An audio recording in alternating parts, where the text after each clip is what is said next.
ушундай саясат кылып атышат. Улукбек дарыгерлердин баарына душман дегенчи. Мен атамды да укпайм. Мен ошо отурганда мага сезим келди, мындай кичинекей бир айнек. Анан айнек так эмес, эшиктин мындай тешиги. Ал жерде аба жетишпейт.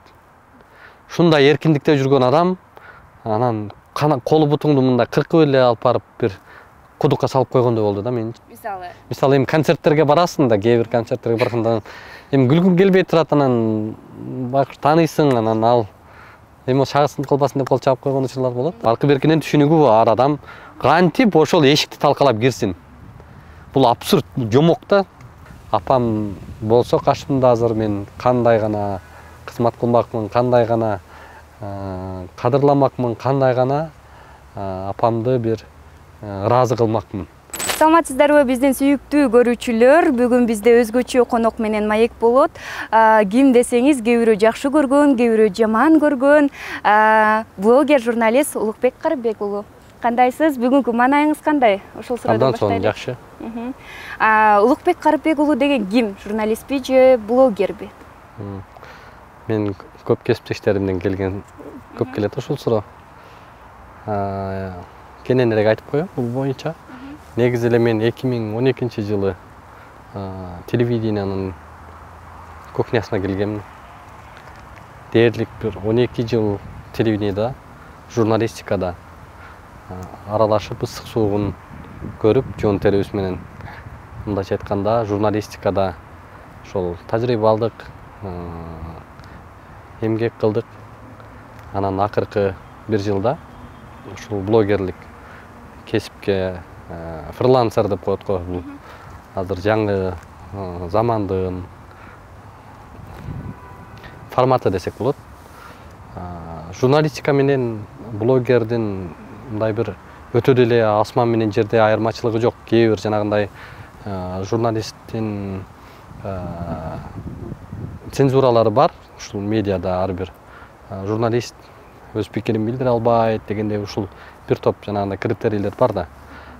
Блогер бул азыр заман талабы десек болот. Бул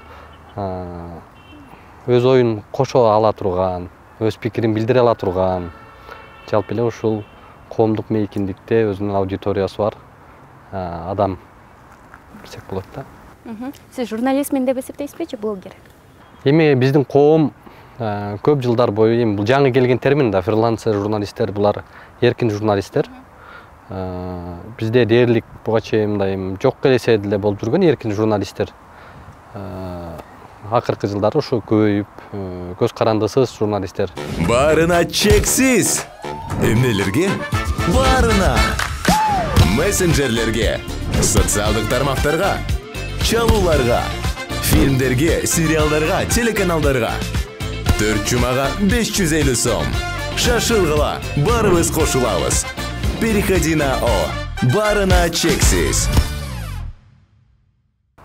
Көбөйүп атат. Биз практикпиз. Эркин журналист биз да, анан ошол эле учурда блогерлик деп тааныса да болот. Сиздин жумушуңуз аябай оор, түйшүктүү, анан ошол эле учурда кооптуу да. Анан өмүрүңүзгө коркунуч алып келген жагдайлар болду беле, чынын айтсаңыз? Коркунуч деген бул эми инстинкт да, бул табигый нерсе. Адам коркот да. Бирок сен эгерде ушул коомдо бир пайдалуу адам болом, коомго бир жакшылык кылам дей турган болсоң, сөзсүз түрдө сен жаман көргөн, жаман сага душмандар пайда болбой койбойт. Сиз жогоруда саламдашып атканда айтып атпайсызбы, кээ бирлер жаман көргөн, кээ бирлер жакшы көргөн депчи. Биз эч качан максат кылбайбыз, баарына жагабыз, биз баарына жагышыбыз керек деген максат жок бизде. Биз кимдерге жакпайбыз? Биз сөзсүз түрдө мамлекетке колун салган, уур колун ушул жетим жесирдин, карапайым элдин укук кызыкчылыгын, акысын жеген адамдар бизге биз жакпайбыз аларга. Ошол эле учурда ошол өз кызматынан кыянатчылык менен пайдаланып аткан чиновниктерге жакпайбыз. Эл рызкысына кол салгандарга жакпайбыз. Ошондой адамдарга жакпайбыз. Аларга жакпаганыбыз биз үчүн жакшы. ушул жанагы репрессия учурунда биздин ата бабаларыбыз эми ушундай эме кылган экен да, ушул душмандын мактоосунан Кудай сактасын депчи. Душман ушул эли жерибизди кырган элден мактоосунан Кудай сактаса экен деп жашаган биздин ата бабаларыбыз өткөн да. Ошон үчүн сыңарындай мен ушул эл душмандарына, эл рызкысына кол салгандарга жагуудан Кудай сактасын мага. Ушул командаңыздарда канча киши иштейсиздер? Биз төртөөлөбүз, юристибиз бар, дагы ушул инелерибиз, досторубуз бар.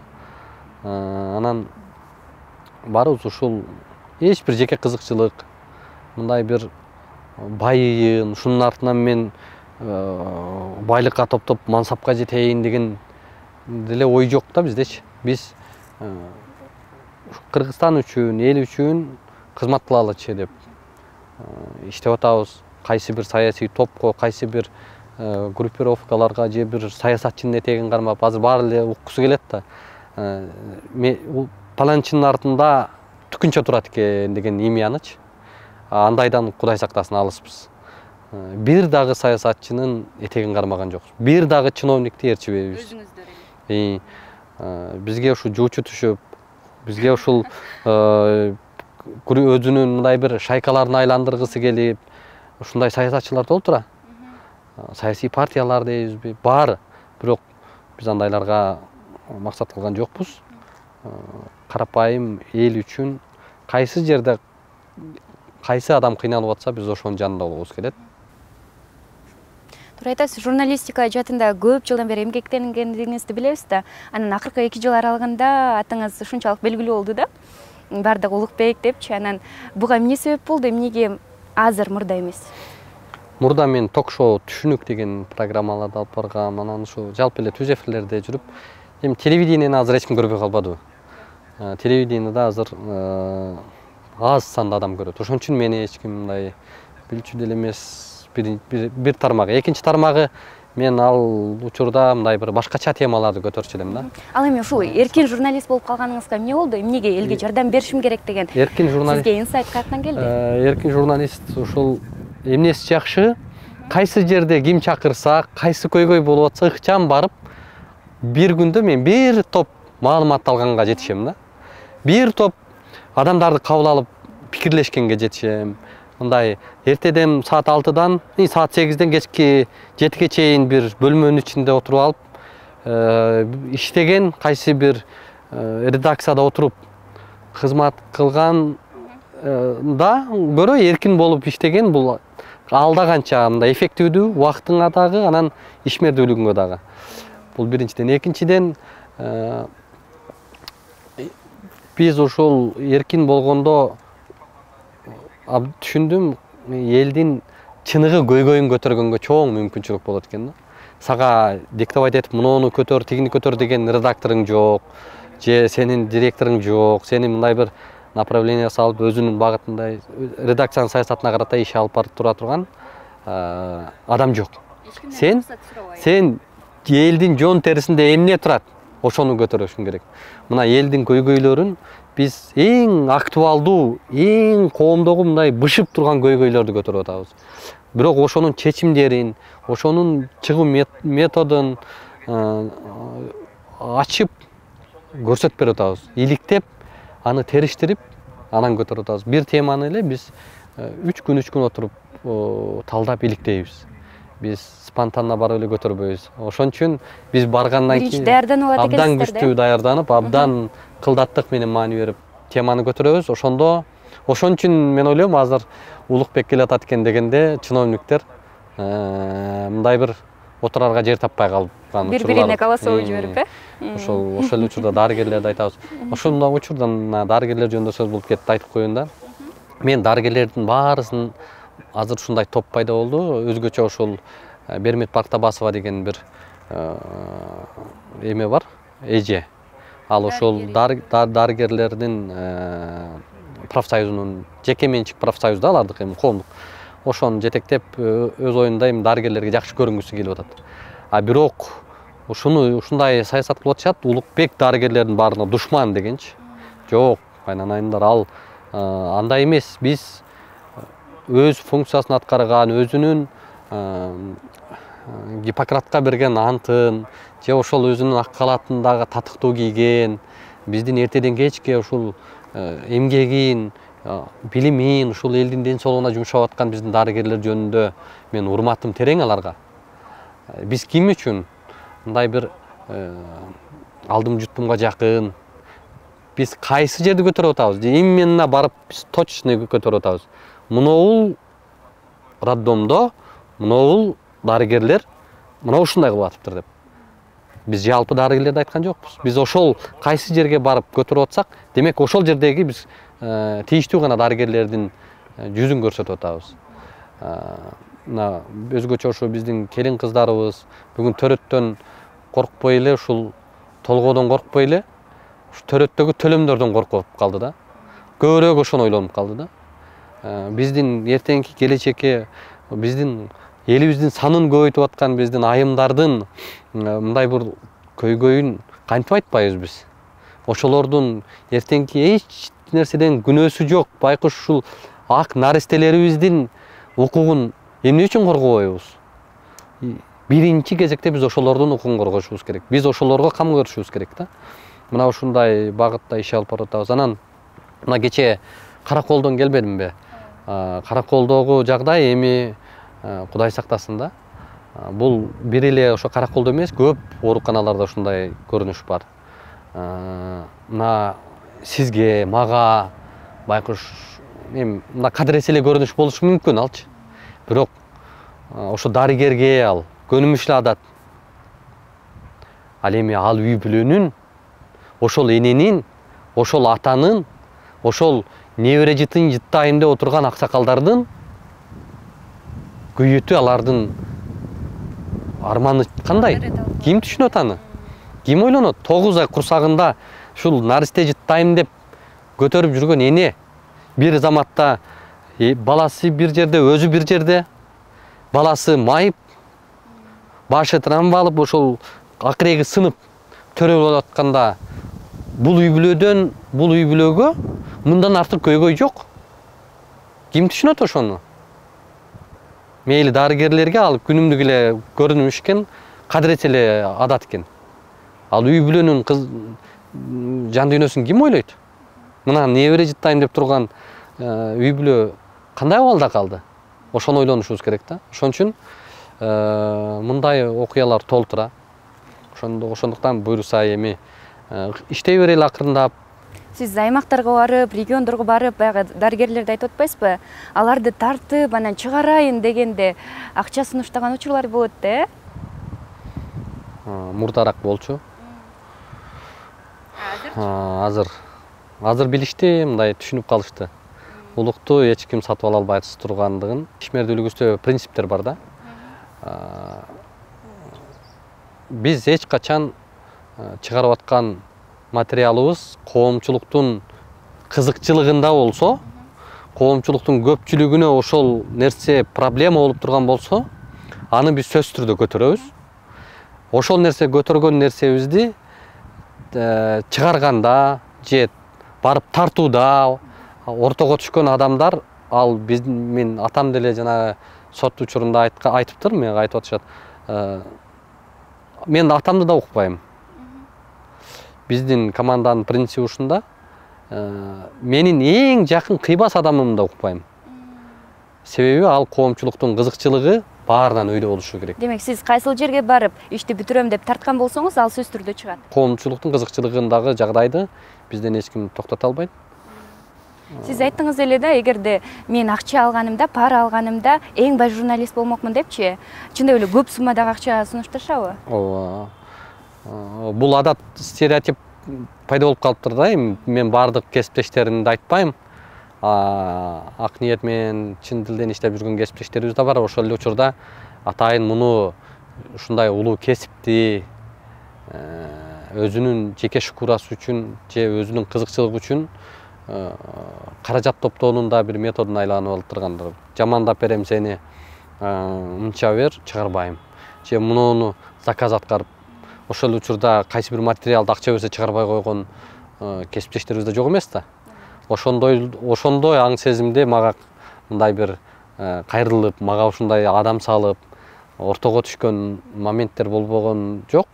Ошондуктан акыркы учурларда мына баары эле билип күтүп калды. Бизде мындай бир үмүт кылып болбойт, ал бес толк экендигин түшүнүштү да. Ошон үчүн азыркы учурда бизге анчалык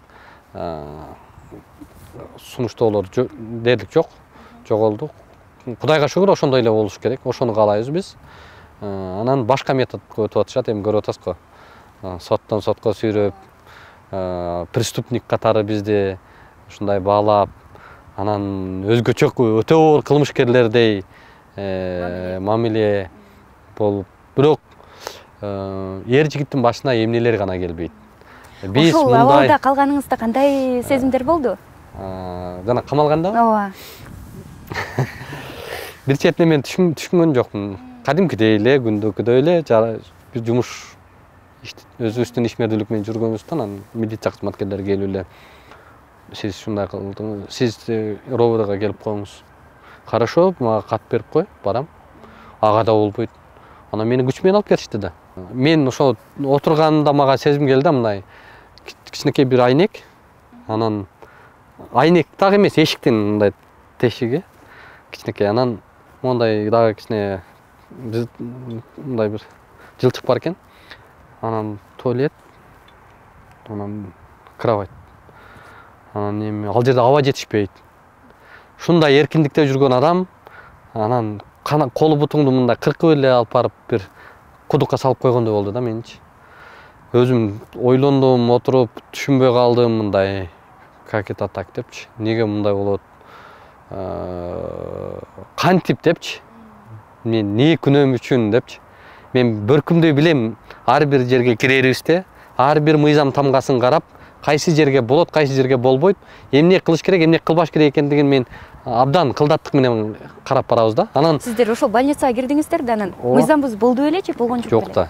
Болгон эмес, таптакыр. Жок да, таптакыр жок. Мыйзамдын мысы, бир тамгасы бузулган жок. Сиз кирип барганга укуктуу болчуңуз беле? Абсолютно. Анткени мыйзам, биз мыйзамдуу өлкөдө жашайбыз. Биз ушуну үйрөтө албай атабыз да. Дарыгер айтты, демек болбойт экен.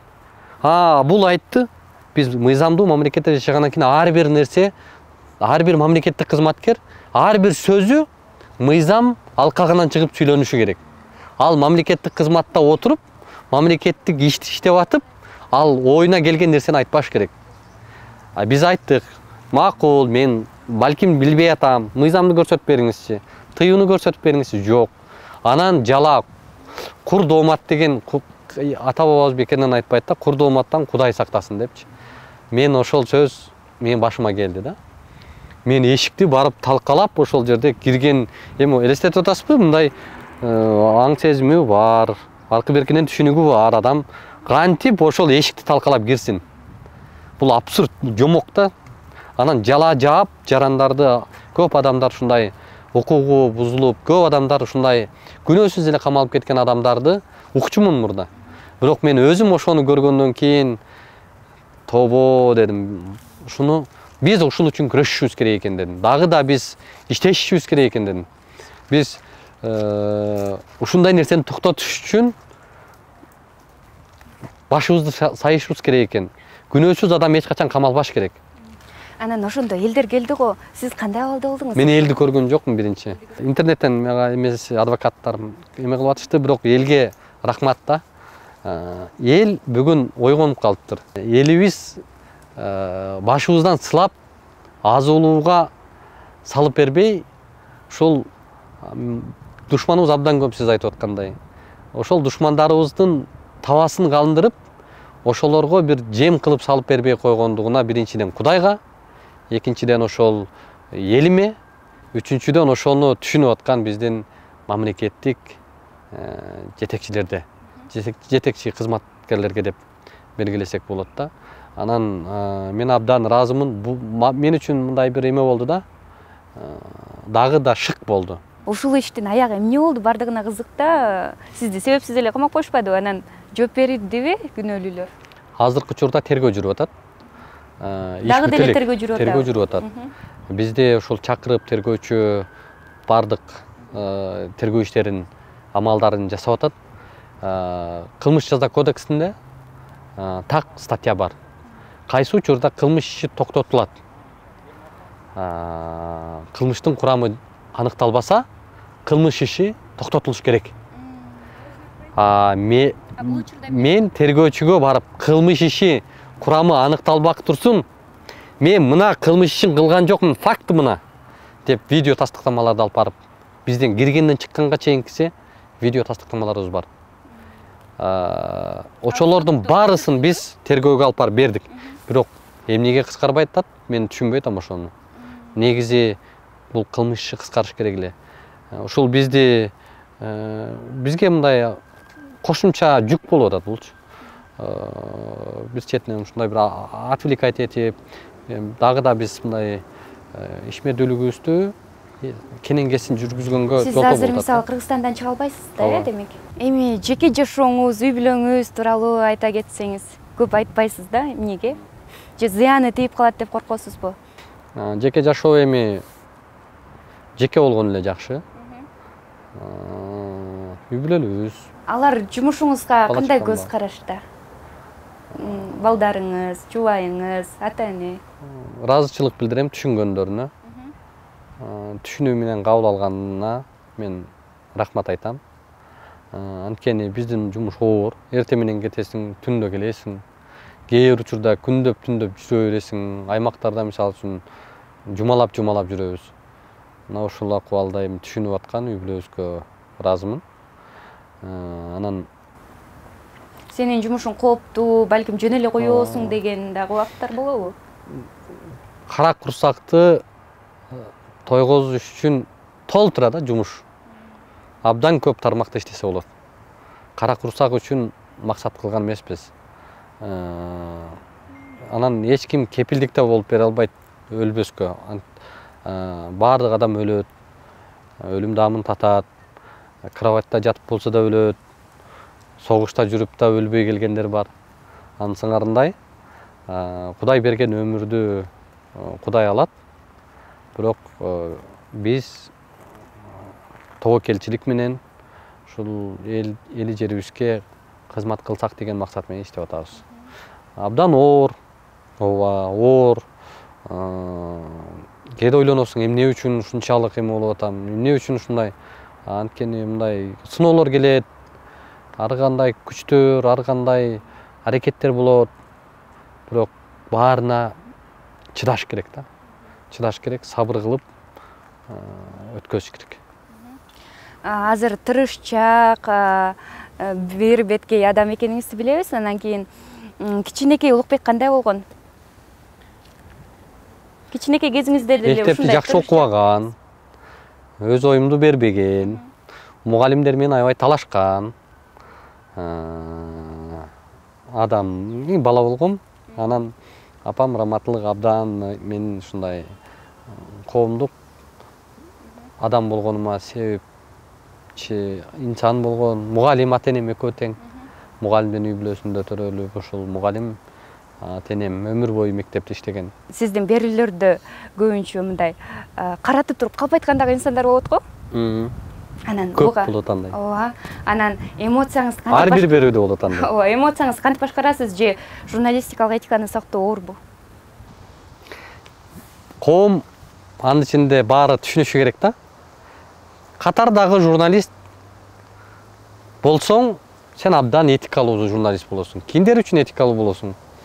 Ошол чиновниктер үчүн, ошол адамдар үчүн эмнени айткым келип атат мен. Айтайын дегеним, биз көтөргөндө, ар бир теманы алып чыкканда, биз абдан иликтеп туруп, мындай бир кекиртектен кармайбыз да. Бул жакпайт албетте. Ошо паракорчулук менен иштеп аткан адам, элестетиңиз, чиновникти. Факты менен кармап атсаң барып. Не деп айтат? Сени жакшы деп айтабы? Ай акмак чык дейт да. Мен сага интервью бербейм. Анчем мынчем деп мыйзамдан сырткары адаттарга, жоруктарга өтө башташат. Анан ал учурда аракет кыласың абдан, бирок бул эмоция деген ар бир адамда бар. Бул эмоция адамдын табиятындагы нерсе да. Муну башкарууда бул абдан оор. Ар бир адам муну контролдоп, ушул башкара билсек, абдан чебер адам болобуз. Ошондуктан аракет кылабыз, эми эмоцияны башкарганга максималдуу турда аракет кылабыз. Анан кээде ушундай бир адамсың да, бул эмоция табигый нерсе чыгат да, анан ошону туура багытка буруп, учурунда мындай сабырдуулук кылганга аракет кылабыз. Бара-бара түзөлөт, бара-бара оңолот, бара-бара адам мындай бир тажрыйба алат. Сиз ар бир берүүңүздө тажрыйба аласызбы өзүңүз? Албетте, биз ар бир берүүдө ушунчалык өзүбүзгө көп опыт алабыз да. Эмнеси чыгат? Өсөсүң да. Күндөн күнгө өсөсүң. Биз ар бир мына коомдогу жагдайды күрөө тамырынан ошо көрүп, билип, сезип атабыз азыр. Журналисттердин сөзү бийикпи же үнүбү? Кандай ойлойсуз? Журналисттердин эми бири-бириси жандап жүрө турган жагдай. Журналист сүйлөгөндө дагы журналист ар тараптуу адам болуш керек, ар тараптан мындай бир такшалышы керек. Бирөөгө жалгандан кол чапкан учурларыңыз болду беле? Айласыздыктан же өзүңүздүн кызыкчылыгыңыз үчүн? Мисалы эми концерттерге барасың да, кээ бир концерттерге барганда эми күлгүң келбей турат, анан тааныйсың, анан ал эми шагысын кылбасын деп кол чаап койгон учурлар болот.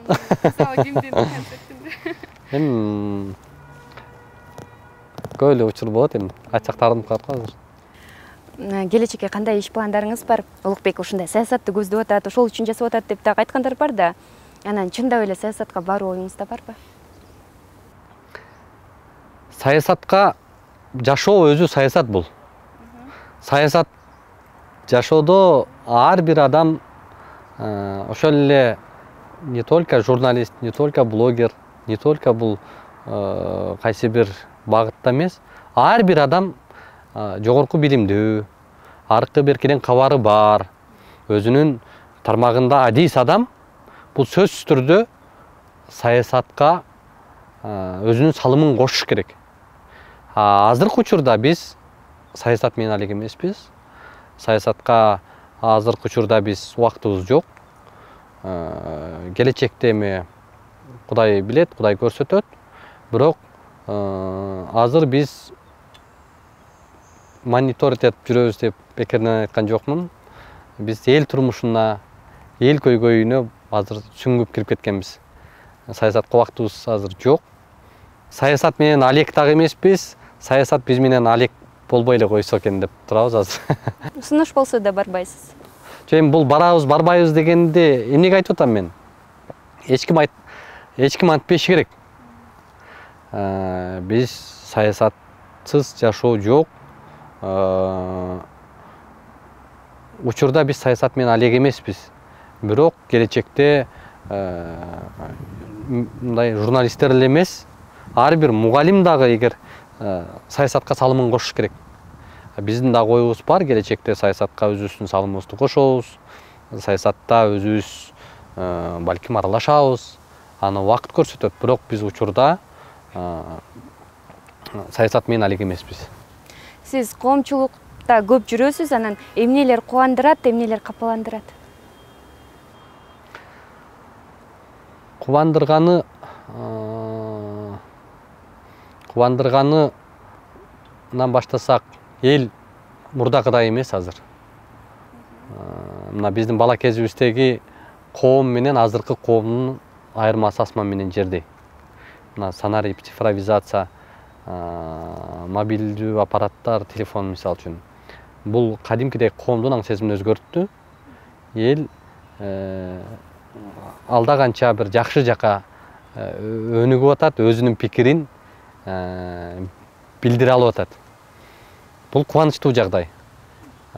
Анткени ошол элдин пикирин менен эсептеше турган бийлик түзүлөт. бийлик элдин пикири менен эсептешүүгө аргасыз болот.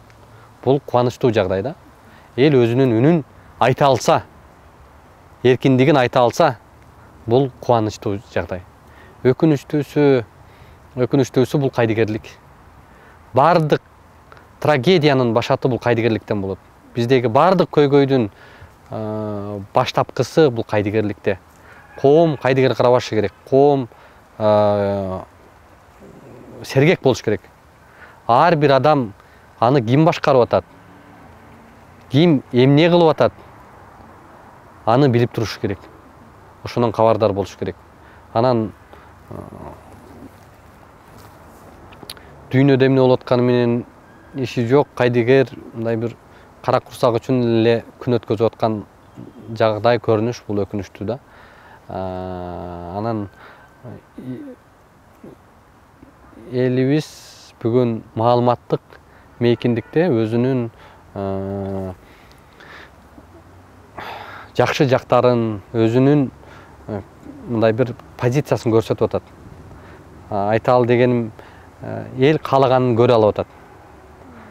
Кимди көргүсү келсе көрөт. Кимди издесе таба алат. Бул жакшы шарт да. Эл өзү эле баасын берип коет. Мурдагыдай диктовать этип, сен муну гана көрүшүң керек, сен мунуга гана ишенишиң керек деген, сен муну гана сүйлөшүң керек деген доор өттү азыр. Эл сенин килтейген бир телевидениең болсо дагы, эгер сен ал жакта жалган нерсени айтып атсаң, сени көрбөйт. Эл каалаган нерсесин таап көрүп атат. Анын ичинде ошо биздин дагы ушундай деңгээлге чыгып иш алып барып аткандыгыбыздын өзөгү ушул элибиздин тандоосу болду да. Эл жерибиз өнөксө деген максатыбызга жетип атабыз. Ушундай. Журналист болбосоңуз ким болот элеңиз? Элестете албайм. Мектепте мен гуманитардык сабактарды жакшы окучумун. Университетте дагы ошол сабактарга кызыкчумун. Так сандарга мындай бир абдан эмем жок да. Анан дарыгер, мугалим. Жок, бир кабинетте отуруп, бир бөлмөнүн ичинде отуруп мен иш кылам деген деле ушундай учуктасам мындай түшүмө да кирбей турган абал. Анан өзүмдү таптакыр ал тармакта элестете албайм. Мен коомдук адам болгонду максат кылчумун да. Өмүрдө эң өкүнгөн нерсе эмне? Эмнеге өкүнөсүз?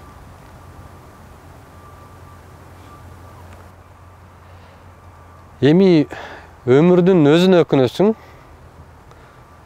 өткөн өмүрүңө өкүнөсүң, убактыңа өкүнөсүң да. Бирок эң өкүнгөн өкүнүчүм азыр эстеп кеттим. Ушул раматтылык апама көз өтүп кеткенине абдан өкүнөм да. Мен үчүн абдан оор жоготуу, мен үчүн мындай бир эң оор өкүнүч ошол да.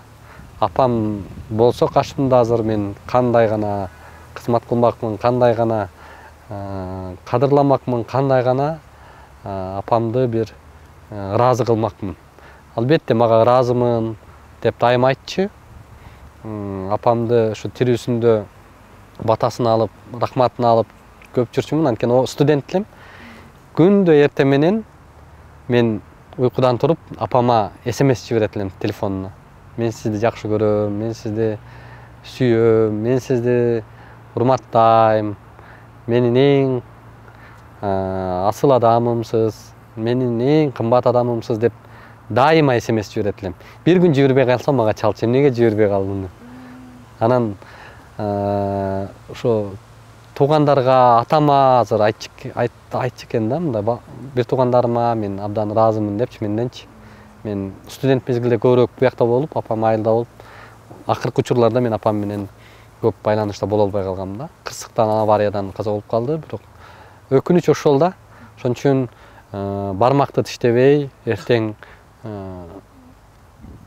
өкүнбөш үчүн бүгүн ушул ата-энеси тирүүлөр, апасы тирүүлөр, энесинин кадыр баркын, урматтын өз ордуна коюп сыйлап калсын. Кийин бир аз убакыт өткөндөн кийин апаңдын жытын, апаңдын дем алганын, апаңдын төрдө тургандыгын, апаңдын кыбырап үйдө жүргөнүн, апаңдын тамагын, апаңдын кандай деген мээримин таппайсың да. Эч ким бул жашоодо эненин мээриминдей мээрим төкө албайт. Эч ким сага энедей сүйө албайт. Эч ким. Бул турмуштун далилдүү чындыгы. Ошон үчүн эркек эң биринчи энесин ыраазы кылышы керек. Анан ошол сиз айткан азыркы эмеде апамды мен чексиз ушундай жакшы көрөт элем да. Анан өкүнүчтүү ушул ошонусу өкүндүрөт. Бирок эми жакшы иштерди кылып, ушул кылган ишимден элдин ыраазычылыгы, элдин ушул ак батасы, рахматы, мына эл рахмат айтып, ушу өстүргөн ата энеңе, сени баккан апаңа рахмат десе мен кадимкидей сүйүнөм, кадимкидей мындай жеңилдеп калам да. Жок дегенде ушинтип Кудай Таалам ал дүйнөдө ушу даражасын жогору кылсын деп ниет кылып дуа кылабыз. Ошондуктан эң өкүнгөнүм ушул. Ошон үчүн энеси барлар энесин сыйласын. Кайгырбаңыз, маанаңыз түшүрбөңүз. Андан сырткары дагы бир жагдай ушул. Апам окшош апалар, абдан көп мени жакшы көргөн ушул күйөрмандарым өзгөчө энелер. Мени балдар келип калат да, баласы менен келип аткандар же көчөдө жүргөндө мындай адамдар жолугуп сизди апам жакшы көрөт, сизди апам аябай көрөт деп калса абдан сүйүнөм да. Ошол биздин энелерибиз аман болсун, энелерибиз көп жашасын. Энелерибиздин тамандасында бейиштейт. Биз ушу энелерди урмат кылып, апаларыбызды сыйлайлы. Туура айтасыз. Сиз азыркы учурда Кыргызстандын уулу болуп турасыз. Маек бергениңизге чоң рахмат айтабыз. Ийгилик каалайбыз ишиңизге. Качан да болсо бийиктиктерде көрүнүп жүрө бериңиз. Биздин көрүүчүлөргө айта турган сөзүңүз болсо. Биринчиден сиздердин редакцияга, сизге терең ыраазычылык билдиребиз. Ушундай бизди маекке чакырып, биз менен маектешүүнү уюштургандыгыңызга рахмат. Биздин ушул кыргызстандыктар, биздин кыргыз элибиз аман болсун, даражасы бийик болгон коом бололу, өнүккөн өлкөбүз үчүн ар бирибиз кызмат кылалы, жаркын келечектүү жакшы коом, үлгүлүү коом болуп өмүр өткөзөлү. Элибизге, жерибизге, мекенибизге ар дайым кызматыбыз өтөөгө ар дайым жан дилибиз менен, чын жүрөгүбүз менен кызмат кыла бермекчибиз. Кудай буйруса коргоп ала турган элибизге абдан таазим кылабыз, рахматыбызды айтабыз. Биздин ушул жалпы колдоочуларга, кыргыз элине ыраазыбыз.